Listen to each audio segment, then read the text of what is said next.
Yo quiero hablarte sobre esta primera parte. Voy a compartir a partir de hoy y los siguientes domingos sobre un tema que se llama la reconstrucción de una vida. La primera parte de este tema llamado la reconstrucción de una vida. Hoy quiero hablarte sobre qué nos enseña la palabra de Dios sobre la reconstrucción de una vida. La primera parte y los próximos domingos seguiremos reflexionando en este tema, la reconstrucción de una vida. La imagen muy ad hoc de un artesano, porque así el Señor funciona en nuestras vidas, puliendo y trabajando en nosotros para encontrar lo que verdaderamente somos en Cristo Jesús. La reconstrucción de una vida, esta primer parte. Algo que el paso de los años y las cosas modernas van despertando en el corazón de algunas personas es la nostalgia por las cosas que ya no están. Fíjate bien, el paso de los años y tanta modernidad van despertando en el corazón de algunos la nostalgia por cosas del pasado. Eso significa que mucha gente le dedica tiempo a la restauración de objetos que ya no se hacen. Por ejemplo, se pone de moda ahora escuchar la música en los viniles, estos negros de antaño, ¿verdad? Es una especie de nostalgia que a mucha gente le hace recordar épocas pasadas, ¿no? La reconstrucción de algunos juguetes de la infancia, que en aquel tiempo eran muy baratos y ahora alcanzan cifras enormes, ¿verdad? Con la reconstrucción de juguetes, de algunos dispositivos para música que ya no se usan, la restauración de autos antiguos, de muebles. El paso de los años y vernos envueltos en la tecnología, para los que vamos avanzando en la vida en estos años, va despertándonos una especie de nostalgia y volvemos a este asunto a veces de reconstruir cosas que nos recuerdan cosas del pasado, la infancia, la adolescencia, la juventud, como lo que acabo de nombrar, ¿verdad? Formatos de música, juguetes, muebles, autos antiguos, cuadros, publicidad. Hay gente que reconstruye publicidad de los años 70, de los 80, del cine, de las películas, ¿verdad? Y eso es algo que va ocasionando el paso de los años y esta nostalgia. Hay objetos que al permanecer intactos tienen un valor, pero al ser restaurados aumentan su valor. Hay objetos que por el permanecer intactos con el paso de los años tienen un costo, pero hay otros que al ser restaurados alcanzan un valor mucho mayor que el que tuvieron al principio. Creo que a veces sucede así con la vida de algunas personas. La vida que tenemos, la vida que Dios nos ha dado, tiene un valor, pero la vida reconstruida, la vida que sale a flote después de las circunstancias difíciles, la vida que atraviesa dificultades y se reconstruye, se repone después de un montón de adversidades, alcanza un valor mayor. Un matrimonio que pasa la tormenta, un matrimonio que pasa las adversidades y que afronta las batallas y todo esto, este matrimonio alcanza un valor mayor que el que tenía antes. Hay cosas que son mucho más importantes y valiosas de reconstruir que simples objetos o cosas materiales, como una vida restaurada, una familia restaurada, la reconstrucción de un matrimonio, de una vida, tiene un mayor valor por todo el esfuerzo que involucra reconstruirla.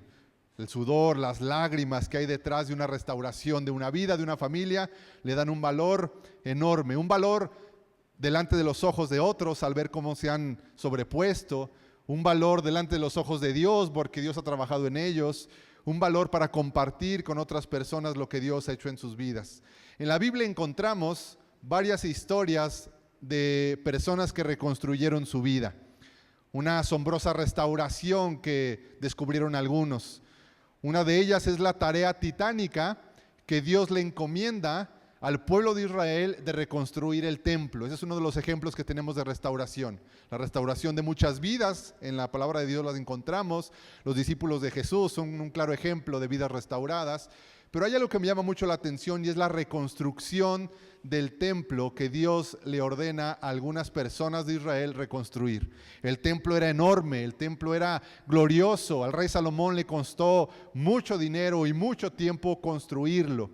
Vino un rey enemigo a destruirlo, dejó en ruinas la ciudad, dejó en ruinas el templo, pero el templo que construyó Salomón era una cosa gloriosa, materiales preciosos, madera preciosa, la construcción, la arquitectura, era enorme, ¿verdad? Y la construcción le costó muchos años el llevarla a cabo. Pero después de que viene este rey enemigo llamado Nabucodonosor, destruye la ciudad y destruye el templo. Y en el libro de Esdras encontramos el llamado de Dios a un grupo de gente para reconstruir este templo. Y es una labor titánica, es una labor ardua y de mucho trabajo. Vamos a leer la Biblia y quiero que podamos sacar de aquí algunas ideas de cómo Dios nos llama a reconstruir nuestra vida. El libro de Esdras, capítulo 1.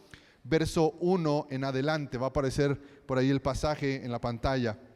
Dice así: en el primer año de Ciro, rey de Persia, el Señor cumplió la profecía que había dado por medio de Jeremías. Movió el corazón de Ciro a poner por escrito el siguiente edicto y enviarlo a todo el reino. ¿Sí? La palabra de Dios dice en el libro de Esdras que Dios movió el corazón del rey Ciro para hacer una carta donde le pedía a la nación dejar libre al pueblo de Israel para que regresaran a Jerusalén y aparte de todo eso les apoyaran económicamente para que pudieran empezar la reconstrucción de este templo.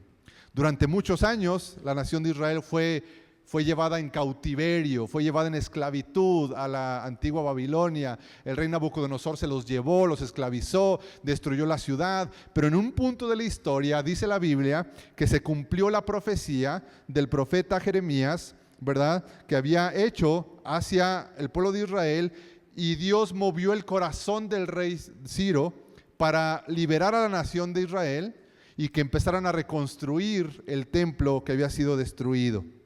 En el verso 5 dice: luego Dios movió el corazón de los sacerdotes, de los levitas y de los jefes de las tribus de Judá y de Benjamín para que fueran a Jerusalén a reconstruir el templo del Señor. Dios movió el corazón del rey Ciro a otorgar los permisos y todo lo que se necesitaba para que la nación de Israel volviera a su pueblo a reconstruir. Y luego dice que Dios movió el corazón de los jefes de las familias de aquella época para que viajaran a Jerusalén a reconstruir. Quiero que guardes esto en tu corazón. Dios movió el corazón de estas personas para empezar la reconstrucción de este templo. Pero ¿qué fue lo que hizo este rey malvado, este rey perverso? Lo encontramos en el segundo libro de los Reyes, capítulo 24, verso 13 en adelante. Capítulo 24 de segundo libro de los Reyes, verso 13. Dice así la escritura: como el Señor ya había dicho, Nabucodonosor se llevó todos los tesoros del templo del Señor y del palacio real. Sacó todos los objetos de oro que el rey Salomón había puesto en el templo. El rey Nabucodonosor se llevó cautiva a toda la población de Jerusalén, unas 10,000 personas en total, incluso a los comandantes y a los mejores soldados, y los artesanos, y a otras personas habilidosas. Solo dejaron en el país a la gente más pobre, dice ahí. Nabucodonosor llevó cautivo a Babilonia al rey Joaquín, junto con la reina madre, las esposas del rey y sus funcionarios y las personas más influyentes de la sociedad de Jerusalén. También desterró a 7,000 de los mejores soldados y a 1,000 artesanos y a otras personas habilidosas, todos fuertes y aptos para la guerra. Después el rey de Babilonia puso en el trono a Matanías, tío de Joaquín, para que fuera el siguiente rey, y le cambió el nombre a Sedequías. Esto pasó antes, obviamente, del rey de Ciro. Dice que Nabucodonosor se llevó a los más fuertes, a los soldados, desterró a los habilidosos, a los artesanos, se llevó cautivos a los jefes de familia, es decir, lo más valioso, lo más importante, los tesoros del templo los saqueó, desterró a los soldados, y dice la escritura que solamente dejó en la ciudad a los más pobres. Los especialistas en el tema de asuntos bíblicos dicen que solamente dejaron a los ancianos, a los lisiados, a los paralíticos y a los enfermos en el pueblo, que no pudieran levantar otra vez la construcción, que no pudieran regenerarse, ¿verdad?, que no pudieran reconstruir, y se llevó a los más fuertes y sacó todos los tesoros. Esto hizo este rey malvado hasta que llegó el momento donde Dios movió el corazón del rey Ciro y movió el corazón de los padres de familia, de los jefes de las tribus de Israel, para empezar esta reconstrucción. La destrucción de un pueblo viene como resultado del saqueo de los tesoros, del destierro de los soldados, del secuestro y de la muerte de los reyes y de los más fuertes, de los habilidosos. La destrucción de una ciudad viene como resultado de la conquista del enemigo, del saqueo de las cosas más importantes, del secuestro y homicidio de las personas más fuertes que pueden pelear por la ciudad y dejan únicamente en ruinas. No me imagino cómo habrá sido ese tiempo. Viendo algunas películas me puedo imaginar, ¿verdad?, cómo habrá quedado la ciudad desolada, desterrada, destruida, incendiada, únicamente en cenizas los lugares más valiosos e importantes, y mucha hambre, mucha muerte y destrucción. Solo quedan las ruinas después de un ataque tan fuerte como el de un enemigo. Las ruinas son el recordatorio de lo que hubo ahí antes. Las ruinas son el recordatorio de lo que se tuvo, y el olor de las cosas incendiadas, la sangre derramada, hundirán a cualquiera en la más fuerte depresión. Las ruinas de una vida, así como las ruinas de una nación, únicamente son el recuerdo de lo que se tuvo. El olor de las cosas quemadas solamente nos recuerda la gloria que tuvimos y ahora la condición en la que nos encontramos. Cómo estuve, cómo me iba, cómo estábamos bien en aquellos días, cómo tenía, cómo me sentía feliz, cómo me sentía bien con la vida que llevaba, pero ahora en una vida que ha sufrido los embates del enemigo, se encuentran únicamente las ruinas, el recuerdo de lo que se tuvo en algún momento, y esas ruinas pues hunden a cualquiera en la más grande depresión al recordar de lo que se tuvo y ya no se tiene al día de hoy. ¿Alguna vez has sentido que tu vida se encuentra como una ciudad en ruinas, que no hay muros de protección, que parece que los ataques del enemigo entran fácilmente porque no hay fortaleza que los detenga? Hay tristeza, hay desolación, solamente se respira el olor de las cosas que ya no están y un constante recuerdo de lo que se fue y ya no es, te hunde constantemente en una tristeza, en una depresión. ¿Alguna vez te has sentido como una ciudad en ruinas? ¿Cómo se ve una vida que necesita la intervención de Dios para reconstruirse? La Biblia nos dice que Dios movió el corazón del rey Ciro y de los jefes de las tribus para comenzar la reconstrucción del templo. Pero ¿cómo se ve una vida que está siendo devastada, destruida por el enemigo, por el pecado, por las malas decisiones, si quieres verlo así también? Primero, nos dice la Escritura que una ciudad que ha sido conquistada por el enemigo, ha perdido sus fortalezas para protegerse del enemigo. Las ciudades antiguas eran ciudades que se construían y alrededor se les edificaba un enorme muro para evitar que los enemigos entraran. No eran como las ciudades del día de hoy. El único muro que podemos recordar ahorita pues quizás sea el de la frontera con Estados Unidos, pero en aquella época la ciudad se construía y alrededor se le construía un enorme muro, más o menos de ancho de 6 metros, donde había torres de vigilancia y soldados. Ese muro era su protección. Una vida que ha sido sumamente atacada y destruida por el pecado, por las malas decisiones, por el enemigo, se siente como una ciudad que ha perdido ese muro de protección, que en una vida se traduce como una persona que ha perdido el carácter para enfrentar las circunstancias difíciles. Viene el despido, viene la enfermedad, cualquier situación que venga a tu vida, si te encuentras en una vida destruida, tú te vas a sentir como que no tienes la fortaleza para salir adelante. No tienes la fortaleza para resistir el ataque del enemigo. Se ha perdido el carácter, se ha perdido la fuerza para decir no a ciertas decisiones, se ha perdido la fuerza para permanecer en el camino correcto, se pierde la energía, la falta de carácter, la falta de paciencia, la falta de dominio propio, la integridad, la veracidad, la convicción.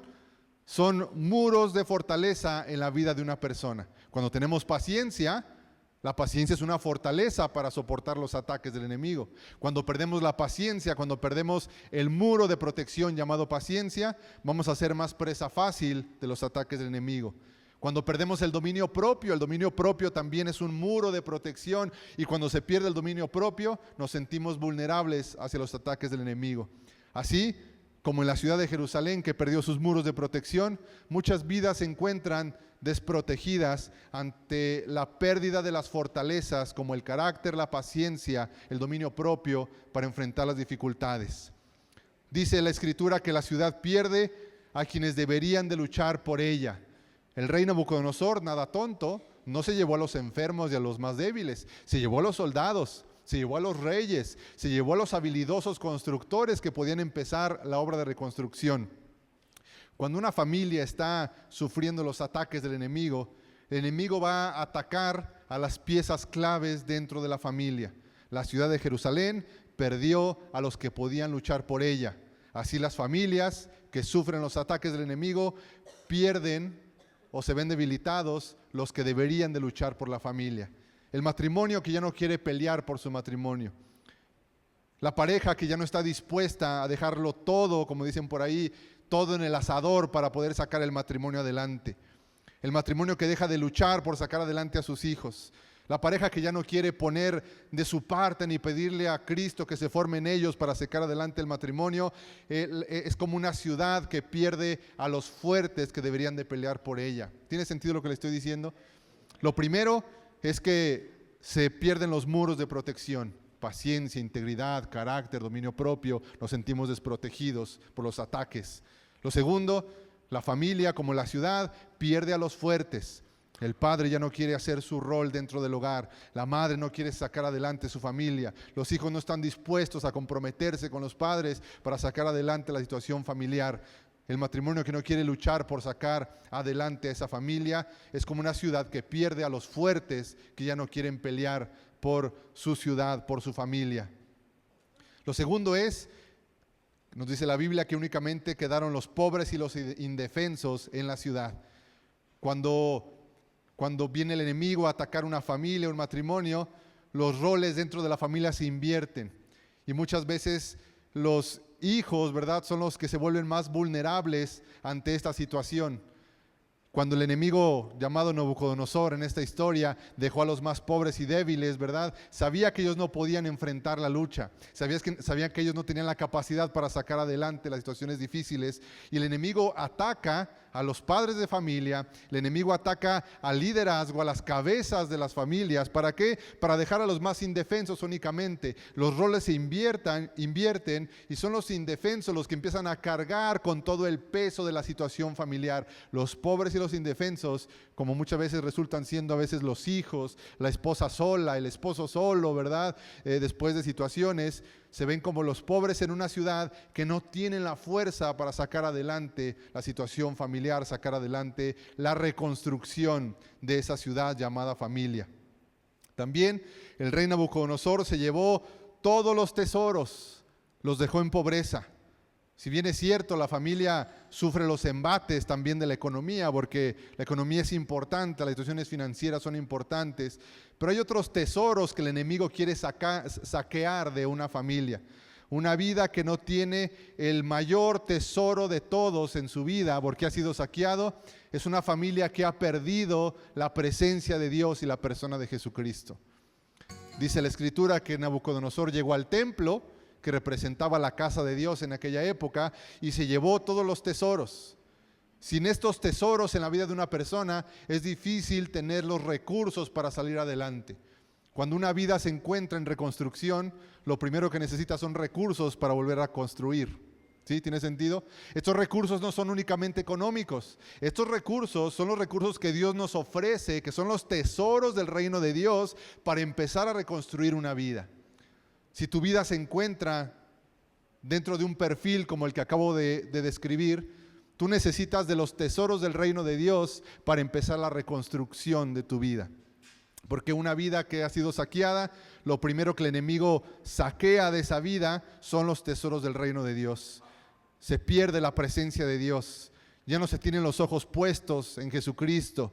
Perdió la sabiduría de lo alto para conducirse y tomar las decisiones correctas. Esos son los tesoros que el enemigo quiere robar en tu vida. Para el pueblo de Israel, saqueó los tesoros del templo. Para nosotros, el enemigo va a venir a tu vida y va a querer robarte los tesoros del reino de Dios. La sabiduría, la presencia de Dios, la convicción de que el Señor está contigo, la presencia del Espíritu Santo, el amor de Jesús, la sabiduría de lo alto. Esos son los tesoros que el enemigo va a querer robarse de tu vida para dejarte pobre espiritualmente. Te deja pobre espiritualmente y no hay recurso espiritual para sacar esta batalla, esta reconstrucción adelante. ¿Me va siguiendo hasta aquí? Así se ve en la vida de una persona parecida a la ciudad de Jerusalén que ha sido destruida por el enemigo. Así como en esos tiempos, el Señor sigue moviendo el corazón de las personas, invitándolos a confiar en Él, a iniciar la reconstrucción. Dice ahí en Esdras capítulo 1, verso 1 al 5, que Dios movió el corazón de las personas para empezar la reconstrucción. Yo sé que hay muchas personas que en el proceso de reconstruir su vida se sienten desanimados. Se despiertan cada mañana y lo único que ven son las ruinas de una vida que ha sido destruida. Hay personas que han perdido las ganas de luchar porque observan su vida y ven que se han quedado sin recursos para sacar adelante la familia, la propia vida, el matrimonio. Y cada mañana, imagínate, yo me pongo en los zapatos, si es que usaban zapatos, yo creo que eran sandalias, me pongo en las sandalias de aquellas personas de esa época que quedaron en la ciudad destruida. Imagínate levantarte cada mañana y ver la ciudad destruida. Era un recordatorio muy triste y de mucha tristeza de lo que se había perdido. Levantarte cada mañana y ver las ruinas de tu matrimonio, ver las ruinas de tu hijo que está siendo arrastrado por el mundo, las adicciones, ver las ruinas de un padre de familia, de un hombre, de un varón que no quiere comprometerse con su hogar, con sus hijos. Ver las ruinas de una mujer que no está siendo la mujer que Dios espera que sea, la sabiduría que Dios espera que tenga, la mujer prudente, sabia, que ora por los suyos, que saca adelante su familia. Hay mucha gente que se levanta todas las mañanas y lo único que observa son ruinas. Son ruinas. Obviamente viene el desánimo, viene un montón de situaciones en la mente, en el corazón. El enemigo te recuerda que te ha dejado sin recursos, que ha dejado tu vida desolada. Pero la palabra de Dios dice en Esdras capítulo 1 que se cumplió la profecía de Jeremías para el rey de Ciro. Es decir, que hoy, para nosotros, hoy en día, hay una palabra profética para nuestras vidas. ¿Cuál es esa palabra profética? Dios está llamando a todas las personas a una reconstrucción de su vida para encontrar lo que Dios tiene para cada uno de ellos. Es una palabra profética. Yo quiero tomar esta palabra hoy para cada uno de nosotros.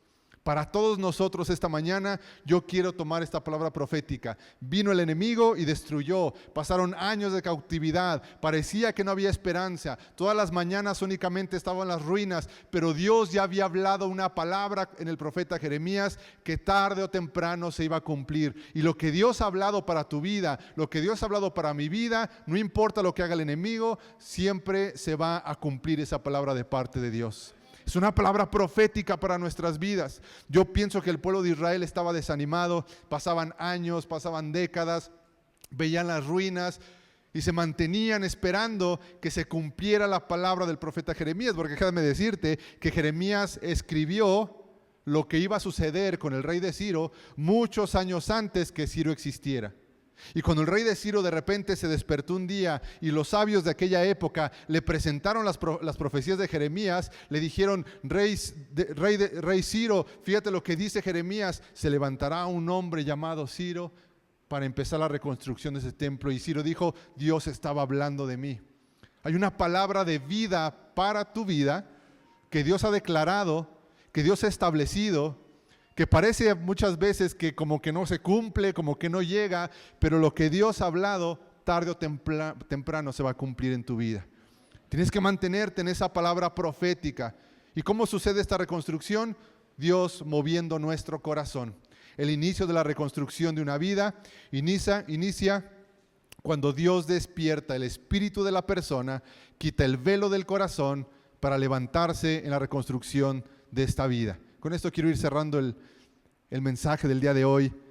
Empieza la reconstrucción cuando Dios mueve el corazón. ¿Qué significa mover el corazón? Es un llamado de Dios a la vida de las personas. Es un sentido de incomodidad al darte cuenta que la vida que estás viviendo no es la vida que Dios tiene para ti. Ese es un mover de Dios en tu corazón. Es despertarte y ver que otros están alcanzando su propósito en Dios y tú te has quedado medio estancado. Ese es un mover de Dios para tu corazón. La reconstrucción comienza cuando Dios empieza a mover el corazón, cuando Dios incomoda tu vida a través de una predicación, cuando Dios te incomoda cada mañana y hay una insatisfacción y dices, no estoy siendo ni el 30% de lo que Dios dice que yo debería de ser. Cuando tu corazón está insatisfecho con la vida que tienes, porque déjame decirte que puede que lo tengas todo a los ojos de los hombres, pero sigue habiendo algo en tu corazón que sientes que te falta, que viene de parte de Dios. Ese es el mover del corazón que Dios pone en nuestras vidas. Es un despertar del Espíritu que cuando Dios lo lanza al corazón, la gente no se puede quedar igual. Déjame decirte que hay algo peligroso en esto. La Biblia nos dice que cuando Dios te llama y te convoca para la reconstrucción de tu vida y tú no respondes a ese llamado, amado, tienes que tener mucho cuidado. Porque el rechazar la voz de Dios, puede llevar tu corazón a una condición de dureza muy difícil de volver a hacerlo sensible a la voz de Dios. La dureza de un corazón siempre es más grave cuando resistimos a la voz de Dios. Si tú eres una persona que constantemente ha estado resistiendo la voz de Dios, yo quiero exhortarte esta mañana en el nombre de Cristo. Porque si tú has estado resistiendo constantemente la voz de Dios, hermano, lo que te espera es Dios diciendo, me voy a mover a un lado. Y tu corazón va a caer en una dureza tan fuerte y tan dura que tu estado postrero va a venir a ser peor que el primer estado, dice la Escritura. No resistas al llamado de Dios a reconstruir tu vida. No endurezcas tu corazón al llamado de Dios a poner manos a la obra para la reconstrucción de tu vida. Jesús es el reconstructor de nuestras vidas. El rey Ciro, Jeremías, Nehemías, Esdras no son únicamente más que un ejemplo de lo que Jesús vino a hacer en la cruz del Calvario, porque Él es el verdadero reconstructor de vidas. Él es el verdadero Rey que nos convoca a reconstruir nuestra vida. Llama a las personas a venir hacia Él. Jesús es como Esdras, como Nehemías, como el corazón de Ciro, que llama a las personas, nos convoca. Jesús todos los domingos, todos los días obviamente, pero cada domingo de iglesia es un llamado del Rey Jesús a levantarnos y empezar la reconstrucción de nuestras vidas. Todos los domingos, todos los grupos conexión que se hacen entre semana, todas las reuniones de oración son una convocación del Rey Jesús que le está diciendo a las personas, hey, te estoy llamando a que te levantes y empieces la reconstrucción de tu vida.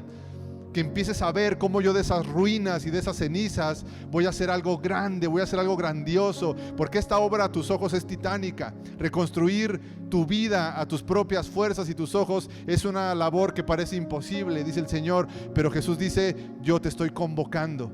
Yo voy a poner los recursos, yo voy a poner los medios, porque si Ciro tuvo influencia siendo un rey humano, cuanto más influencia y poder tendrá Jesús nuestro Rey para convocarnos y darnos recursos para empezar la reconstrucción de nuestras vidas. Hermano, nuestra responsabilidad únicamente es no endurecer nuestro corazón al llamado que Jesús nos hace de reconstruir de las ruinas y de las cenizas. Jesús es el Rey que nos ha convocado a esta reconstrucción. El corazón de Jesús se mueve en compasión y misericordia, porque el corazón de Jesús se mueve por aquellos que sufren. El corazón de Jesús es compasivo al ver el corazón de las personas que sufren, que se encuentran en cautividad. El corazón de Dios sufría al ver a su pueblo cautivo en la antigua Babilonia. El corazón de Dios sufría al ver a Israel cautivo de Faraón. La Biblia dice que Dios no estaba contento ni alegre diciéndole al pueblo de Israel, qué bueno que estás en esa condición, te lo buscaste por rebelde, por terco, ¿verdad? En algún momento los confronta, pero la Biblia dice que el corazón de Dios se movió al escuchar el gemido del pueblo de Israel en Egipto. Dice que el corazón de Dios escuchó el dolor del pueblo de Israel en Egipto y se movió su corazón para traerlos a libertad. El corazón de Jesús es un corazón compasivo que se mueve, se acerca a aquellos que están sufriendo por tener vidas en ruinas. Jesús es un rey que tiene mayor poder de convocatoria. Jesús tiene mayor influencia sobre todas las cosas para ayudarnos a reconstruir nuestras vidas. Dice la Escritura que el rey Ciro hizo cartas para darles recursos y le pidió a otros reyes que les ofrecieran recursos al pueblo de Israel. Y el rey de Ciro escribió a otros reyes y les dijo: mándenle madera para que empiecen a reconstruir, denles oro y vasijas de plata para que empiecen a reconstruir. El corazón del rey Ciro se movió tanto a compasión que hizo cartas para conseguirles recursos al pueblo de Israel para la reconstrucción del templo. El Señor Jesús tiene más poderosos y más grandes recursos que el rey de Ciro, que pone a nuestra disposición para reconstruir nuestras vidas. Vamos a hablar los próximos domingos cuáles son los recursos que Jesús nos ofrece para la reconstrucción de nuestras vidas. Pero yo sé que muchos de ustedes han estado batallando con reconstruir sus vidas. ¿Sabes por qué? Porque te has estado confiando en tus propios recursos. Pero la Escritura en esta historia nos dice que es Cristo quien ofrece los recursos para la reconstrucción. Un pueblo después de la guerra, que es la posguerra, termina más pobre que antes. Si hay algo peor que la guerra, es la posguerra. Es algo peor que la propia guerra. ¿Quién puede levantar una ciudad después de la posguerra si no a través de muchos recursos? Es difícil, pero Cristo nos ofrece los recursos para empezar a reconstruir nuestras vidas, nuestra familia, nuestro matrimonio, nuestro propio corazón. Es un rey que extiende un mensaje llamado evangelio, que abre camino hacia la reconstrucción de nuestras vidas. El mensaje de Jesús, el primer recurso de Jesús para la reconstrucción de nuestras vidas, se llama el Evangelio de Jesucristo. Ese es el mensaje, esa es la carta que Dios extiende para nosotros, para la reconstrucción de nuestras vidas. Amén. Mi deseo es que a través de estos mensajes y a partir del día de hoy, con esto que quiero dejar en tu corazón, podamos responder sí al llamado de Dios a nuestras vidas para iniciar la reconstrucción de lo que tengas que reconstruir en tu vida. Que confíes en los recursos de Dios, que confíes en los recursos de Jesús y que pongas manos a la obra, que empieces a moverte en el llamado de Dios y puedas ver, así como vamos a ver en el libro de Esdras, la promesa de Dios cumplida, una palabra profética para tu vida. Dios ya dijo que tiene planes para ti y se van a cumplir, porque lo que Dios habla, nadie lo va a estorbar, nadie lo va a interrumpir. Solamente tienes que creer que esa palabra de Dios es para ti. Amén. Damos un aplauso a Jesús. Gracias, Jesús. Amén.